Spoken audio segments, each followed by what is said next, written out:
டேரெக்டாக எந்த வித எக்ஸ்டர்னல் மைக்குமே இல்லாமல் நீங்கள் யூஸ் பண்ணுற ஆடியோ வந்து அந்தளவுக்கு கொஞ்சம் ரொம்ப கிளியராக இருக்காது. ஆடியோ தான் வந்து ரொம்ப ரொம்ப முக்கியம். இந்த கமெண்ட்டெல்லாம் வந்து பார்த்துட்டிங்கன்னா உங்களுக்கே தெரியும், எனக்கு ரொம்ப வந்து கால் துப்பிட்டாங்க அந்த வீடியோவில். ஸோ ஹலோ வியூவர்ஸ், நீங்கள் பார்த்துருக்கிறது beingbogan சேனல். வீடியோ பிடிச்சிருந்துச்சுன்னா மறக்காம கீழே இருக்க தம்ஸ் அப், சப்ஸ்கிரைப், பெல் ஐகான்ஸ் எல்லாத்தையும் ப்ரெஸ் பண்ணிடுங்க. ஸோ இந்த வீடியோவில் வந்து நம்ம என்ன பார்க்க போகிறோம் அப்படின்னா, இந்த ஷார்ட் கன் மைக்குக்கும் இப்போ நான் போட்டிருக்கேன் அந்த காலர் மைக்கும். ஸோ இந்த ரெண்டு மைக்கில் வந்து எந்த மைக் வந்து உங்களுக்கு செட் ஆகும், எந்த மைக் வந்து எதுக்காக பர்ச்சேஸ் பண்ணலாம், இந்த ரெண்டு மைக்கில் இருக்க ஆடியோ குவாலிட்டி வந்து எப்படி இருக்கும் அப்படிங்கிறதுக்கு ஒரு சின்ன ஒரு வீடியோ தான் நம்ம பார்க்க போகிறோம்.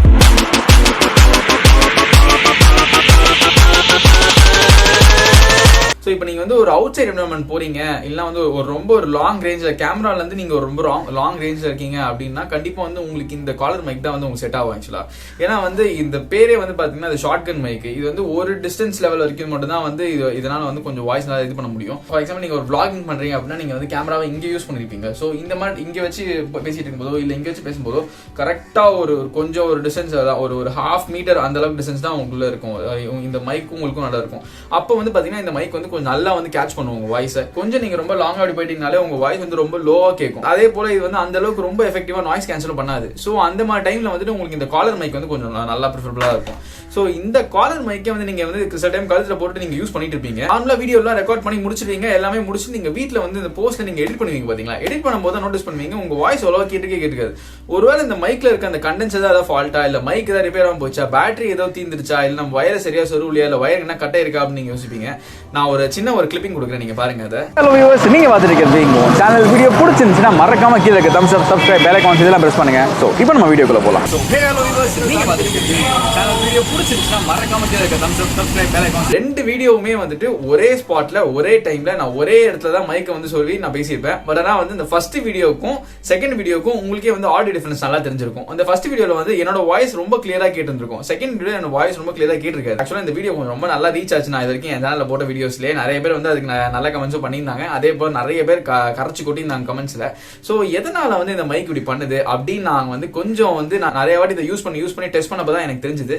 இந்த மைக் இருக்கு பாத்தீங்களா, இந்த மைக் வந்து ஆக்சுவலா மைக்கு எந்த சவுண்ட் வந்து கிட்ட வருதோ அந்த கிட்ட வர சவுண்ட் தான் வந்து இது ஜாஸ்தியா வந்து ஆம்பிளிஃபை பண்ணி கொடுக்கும். அந்த வீடியோல உங்களுக்கு பாத்தீங்கன்னா தெரிஞ்சிருக்கும், சைட்ல வந்து இந்த மசூதில இருந்து அந்த ஓதுற சவுண்ட் வந்து கேட்டிருக்கும். அது வந்து என் வாய்ஸை விட ஜாஸ்தியா இருந்ததுனால அந்த சவுண்ட் வந்து பாத்தீங்கன்னா ரொம்ப ஜாஸ்தியா கேட்டிருக்கும். என்னோட வாய்ஸ் அப்படியே ரொம்ப ஸ்டக் ஆயிட்டு இருக்கும், இந்த கேட்டுக்காது.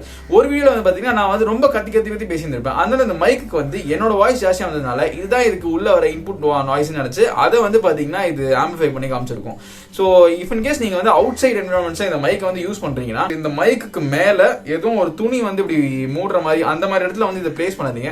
மோஸ்ட் ப்ரிஃபரபிள் பொசிஷன் எது பாத்தீங்கன்னா இந்த ரைட் சைட் டிப்ல இந்த கால் கிட்ட தான். இதுக்கு மேல வந்து எதுவுமே நீங்க துணி எதுவும் கவரே ஆகாது. இந்த மாதிரி நீங்க வந்து இந்த மைக் வச்சீங்கன்னா உங்களோட வாய்ஸ் வந்து கொஞ்சம் ரொம்ப ஜாஸ்தியா வந்து கேட்கும். மைக் வந்து வேற ஏதாவது மாத்திட்டியா, ஏன் இப்போ கொஞ்சம் ஆடி நல்லா இருக்கு அப்படின்னு சொல்லி தான் கேட்டிருந்தாங்க. பட் நான் மைக்லாம் வந்து எதுவுமே மாத்தல. அந்த மைக்கை வந்து எப்படி எஃபெக்டிவா யூஸ் பண்ணலாம், எதனால வந்து இந்த மைக் இப்படி கோலார் பண்ணுது அப்படின்னு நான் யோசிச்சு ஒருவேளை பேட்டரி ஃபால்ட் இருக்கும்னு சொல்லி நான் வேற ஒரு பேட்டரி கூட போட்டு பார்த்தேன். பட் ஆனால் எனக்கு அந்த மாதிரி எந்த இம்ப்ரூவ்மெண்ட்டுமே தெரியல. அதுக்கப்புறம் தான் தெரிஞ்சு இது கொஞ்சம் சத்தமா பேசினா அப்படி கொஞ்சம் கேட்கும் அப்படின்னு சொல்லி. இப்போ நீங்க கேட்டிருக்க ஆடியோ வந்து பாத்தீங்கன்னா டைரக்டா வந்து கேமரால இருந்து நான் எதுவுமே வந்து பேசல, டைரக்டா வந்து கேமரால எடுக்கிற ஆடியோ இது.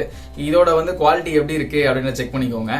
ஸோ இந்த ஆடியோ வந்து பார்த்தீங்கன்னா இந்த காலர் மைக் நம்ம இங்கே இன்சர்ட் பண்ணுவோம்ல, ஸோ அந்த காலர் மைக்லேருந்து வர ஆடியோ இது நான் இங்கே ப்ளேஸ் பண்ணுறேன். ஸோ இந்த ஆடியோ வந்து எப்படி இருக்குது அப்படின்னு சொல்லிட்டு ஒரு சின்ன வந்து சாம்பிள் வந்து நீங்களே பார்த்துக்கோங்க. ஸோ இது வந்து பார்த்தீங்கன்னா ஷார்ட் கன் மைக்கு நம்ம ஏற்கனவே வந்து ஒரு அன்பாக்சிங் வீடியோவில் போட்டிருக்கோம். அந்த வீடியோ நீங்களும் பார்க்கலன்னா நான் இங்கே டிஸ்கிரிப்ஷனில் கீழே லிங்க் கொடுக்குறேன், கண்டிப்பாக நீங்கள் இந்த வீடியோ செக் பண்ணுங்கள். ஷார்ட் கன் மைக்கோட ஒரு ஆடியோ இது வந்து பார்த்தீங்கன்னா இப்போ இஃப் இன் கேஸ் மைக் இங்கே ப்ளேஸ் பண்ணுறோம் அப்படின்னா நீங்கள் கொஞ்சம் இந்த அளவுக்கு இங்கே கொஞ்சம் நின்று பேசினா தான் கொஞ்சம் நல்லா சத்தமாக கேட்கும். இதை கொஞ்சம் லாங் டிஸ்டன்ஸில் வச்சு நான் வழக்கம் போல் வந்து எந்த இடத்துல உட்காந்து பேசுகிறனோ அந்த இடத்துல நின்று நான் அதை பேசுகிறேன். ஸோ அதோட ஆடியோ குவாலிட்டி வந்து எப்படி இருக்குன்னு நீங்கள் செக் பண்ணிக்கோங்க. எல்லாத்தையுமே நான் ஈக்குவல் டெசிபல் லெவல்ஸை தான் நான் வந்து எடிட்டிங் அப்போ வச்சிருக்கேன் நான்.